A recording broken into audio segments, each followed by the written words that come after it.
റബ്ബനാ. നമ്മൾ ഒരുപാട് സ്നേഹിക്കുന്ന ബദരീങ്ങളെ കാവൽ അവിടെ വരുന്നു, ബദരീങ്ങളെ പ്രൊട്ടക്ഷൻ അവിടെ ലഭിക്കുന്നു, ബദരീങ്ങളെ ബറ്റാലിയൻ അവിടെ ഇബ്ലീസിനെ ആട്ടി ഓടിക്കാൻ കാത്തു നിൽക്കുന്നു. അതിന് മുഅ്മിനെ നമ്മൾ സ്വാലിഹാവണം.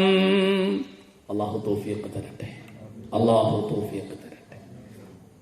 ഇങ്ങനെ മലായികത്തിന്റെ പ്രൊട്ടക്ഷൻ ലഭിക്കുന്ന, മലായികത്തിന്റെ സംരക്ഷണം ലഭിക്കുന്ന, ഈമാൻ കാമിലായി മനോഹരമായി സ്വർഗത്തിന്റെ സന്തോഷ വാർത്ത കേട്ട് മരിക്കുന്ന മരണം നമുക്ക് ലഭിക്കണമെങ്കിൽ 5 കാര്യങ്ങൾ മഹാന്മാര് പറഞ്ഞു തരുന്നുണ്ട്. 5 കാര്യങ്ങൾ നമ്മൾ പതിവാക്കിയാൽ അൽഹംദുലില്ലാഹ് അങ്ങനത്തെ സ്വാലിഹായ മനുഷ്യന്റെ മരണം നമുക്ക് കിട്ടും.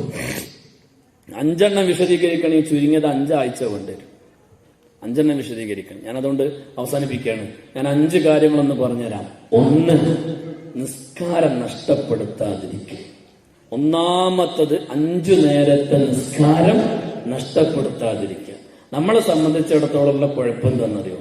അടുത്ത വീട്ടില് കല്യാണം ഉണ്ടെങ്കിൽ തലേന്ന് മഗ്‌രിബ് മുതൽ കല്യാണം കഴിഞ്ഞത്തെ ഇശാ വരെയുള്ള സകല നിസ്കാരവും നമുക്ക് നഷ്ടപ്പെടും. പ്രത്യേകിച്ച് സഹോദരിമാരെ സംബന്ധിച്ചിടത്തോളം. ഞാൻ കുറ്റം പറയണതല്ല, സ്വന്തം ആലോചിച്ച് നോക്കിയല്ലേ.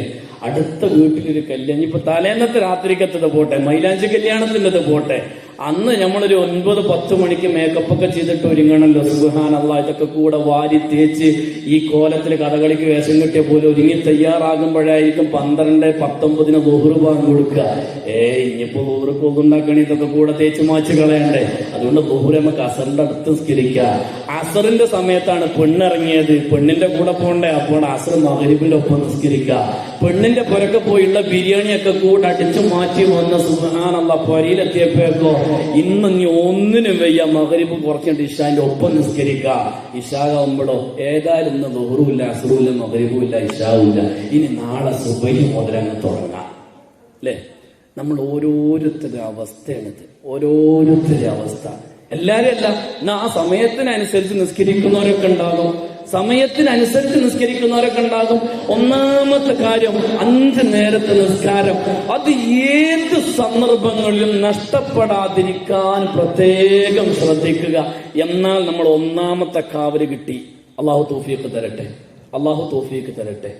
രണ്ടാമത്തത്, ഒരാളെ കുറിച്ച് ഗീബത്തും നമീമത്തും പറയാൻ പോണ്ട. പറയാനും എഴുതാനും കമന്റ് അടിക്കാനും വോയിസ് ഇടാനും ഒന്നിനും പോണ്ട. ഇതൊക്കെ വിശദീകരിക്കണേ ഒരുപാട് പറയേണ്ടി വരും. കാരണം ഓരോന്ന് പറഞ്ഞിങ്ങനെ സമയം നീണ്ടുപോകും. ഒരാളെ കുറിച്ച് നമ്മൾ മോശപ്പെടുത്താൻ വേണ്ടി പോണ്ട. നമ്മളെത്ര നന്നു നമ്മൾ സ്വന്തം ചിന്തിച്ചു നോക്കിയാൽ മതി. പഴയ ആളുകൾ പറയില്ലേ, മുട്ടയില്ലാത്തവനാണ് ചെറുവരലില്ലാത്തവനെ കുറ്റം പറയുന്നത്. ഒരുത്തിന് ഇവിടുന്നാട് കൈ തന്നെ അല്ല, എന്നിട്ട് ഓൻ പറയാം അയ്യേ പോണൊക്കെ ഒരു വിരലിലോ നിൽക്കുന്നു, ഒരു കൈയില്ലാത്തവനായി പറയുന്നത്. അങ്ങനത്തെ നമ്മൾ സ്വയം ചിന്തിച്ചാൽ മതി നമ്മളെ അവസ്ഥ എത്രത്തോളം ഉണ്ട് എന്നുള്ളത്.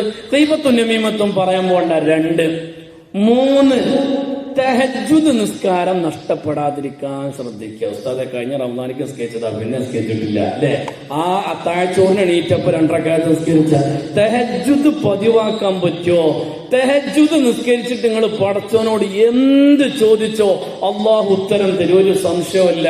തഹജ്ജുദ് പിന്നെ കല്യാണം ഒരു പെൺകുട്ടി ഓള് പിന്നെ പുതിയാപ്പിള്ള അന്വേഷിക്കുന്നുണ്ട്, ഓള് തഹജ്ജുദ് നിസ്കരിച്ചിട്ട് തോരക്ക പടച്ചവനെ സർക്കാർ ഉദ്യോഗമുള്ള നല്ല മൊഞ്ചുള്ള നല്ല കാണാൻ അടിപൊളിയായ ഒരു പുതിയാപ്പിള്ളത്തിനെ തരണ അള്ളാന്ന് തോർക്കുക. അള്ളാഹ് ഓളെ ദുആ സ്വീകരിക്കും, ഓളെ ദുആ സ്വീകരിക്കും. അല്ലെങ്കിൽ ഒരു ഭാര്യ തോർക്കാണ്, പടച്ചവൻ എന്റെ ഭർത്താവിന് ഗൾഫിൽ നല്ലൊരു കമ്പനി തുടങ്ങിയിട്ട് എന്നെയും മക്കളെ അങ്ങോട്ട് കൂട്ടിക്കൊണ്ടുപോയിട്ട് അവിടെ സെറ്റിൽഡ് ആവാനുള്ള തൗഫീഖ് തരണേ അള്ളാന്ന് തോർക്കുക. തഹജ്ജുദിന് ശേഷം തോർന്ന് അള്ളാഹു കബൂലാക്കും. തഹജ്ജുദ് നിസ്കാരം നഷ്ടപ്പെടാതിരിക്കാൻ പ്രത്യേകം ശ്രദ്ധിക്കുക. 3, 4-മത്തത് അള്ളാഹുവിന്റെ പരിശുദ്ധ റസൂൽ സല്ലല്ലാഹു അലൈഹി വസല്ലമ തങ്ങൾ പറയുന്നു, ഇൽമിന്റെ മേഖലയെ സഹായിക്കുക. ഇൽമിന് വേണ്ടിയിട്ട് ഇൽമിന്റെ വിഷയത്തിന് സഹായിക്കുക. കുൻ ആലിമ ഔ മുതഅല്ലിമ ഔ മുസ്തമിയ ഔ മുഹിബ്ബ ലാ തകുൻ ഖാമിസ. അല്ലാഹുവിന്റെ റസൂൽ സല്ലല്ലാഹു അലൈഹി വസല്ലം തങ്ങൾ പറഞ്ഞതാ, പറ്റുമെങ്കിൽ വലിയൊരു ആലിമായിക്കോ. കുൻ ആലിമ, നീ ഒരു ആലിമായിക്കോ. ആലിമാവാൻ പറ്റിയില്ലേ? ഔ മുതഅല്ലിമ, അല്ലെങ്കിൽ ഒരു മുതഅല്ലിമായിക്കോളൂ. അതാവാനും പറ്റിയില്ലേ? ഔ മുസ്തമിയ, അല്ലെ ഇങ്ങനെ വയലിന്റെ സദസ്സിലൊക്കെ പോയിട്ട് ഇൽമ ഇങ്ങനെ പറയുന്നത് ശ്രദ്ധിച്ച് കേട്ടോളൂ. ഔ മുഹിബ്ബ ഐ മുസ്തമുഈന, അല്ലെങ്കിൽ മുഹിബ്ബയിക്കോ, ഇൽമിന്റെ മുഹിബ്ബയിക്കോ എന്ന് പറഞ്ഞ ഐ മുഈന, ഇൽമിന്റെ സ്ഥാപനങ്ങളെ സഹായിക്കുന്ന ഒരാളായിക്കോ. നാലാമത്തത് അതാണ്, ഇൽമിന്റെ മേഖലയെ സഹായിക്കുക. മദ്രസന്ന് ഒരു നോട്ടീസ് കൊടുത്തയച്ചു സദർ ഉസ്താദ്. എന്താ നോട്ടീസിലുള്ളത്? നമ്മളെ മുഅല്ലിമിന്റെ വരുന്നുണ്ട്, എല്ലാരും പൈസ കൊടുത്തയക്കണം. അപ്പ തുടങ്ങും. മൂല്യമാർക്ക് വേറെ പണിയൊന്നുമില്ല. ഒരു കൊല്ലത്തിൽ 10 നോട്ടീസാണ്. ഇപ്പുറത്തോ നമ്മളൊരു മാസം 349 ഉറുപ്പിക കൊടുത്തിട്ടാണ് ഇന്നലെ റീചാർജ് ചെയ്തത്. അതിനൊരു കുഴപ്പമില്ല. എന്നിട്ട് ആ 349 ഉറുപ്പിയിൽ MP കളഞ്ഞത് എന്തിനാ? ഉപ്പുമുളക്, സ്റ്റാർ മാജിക്ക്, അല്ലേ, സുബ്ഹാന ജല്ല ജലാലു. പിന്നെ ഇങ്ങോട്ട് പോരാ, അതിന് താഴേക്ക് ഇങ്ങോട്ട് പോരാ, ഒന്നും പറയണ്ട. ഞാൻ ഇന്ന് ഞാൻ പെരുമ്പാവൂർ ഉച്ചക്കൊരു പരിപാടിക്ക് പോയിരുന്നു.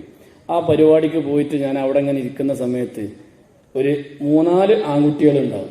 ആ 3-4 ആൺകുട്ടികൾ അവിടെ ഇരുന്നിട്ട് ഭയങ്കര ചിരി.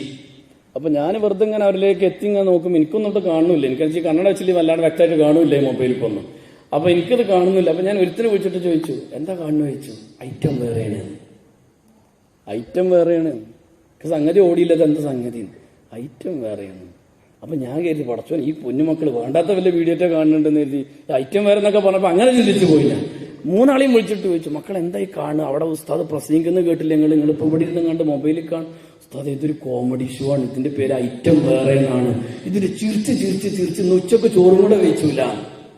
കുഞ്ഞു മക്കള് ഏറി വന്ന ഒരു 13-14 വയസ്സുണ്ടായിരിക്കും. അത്ര ഉണ്ടാവും തന്നെ സംശയമാണ്. അവര് പറയാണ്, നമ്മളിതിന് ഇങ്ങനത്തിനല്ലേ നമ്മൾ MP കളഞ്ഞത്, ഇങ്ങനത്തിനല്ലേ നമ്മൾ ഈ 349 ഉറുപ്പിക ചെലവ്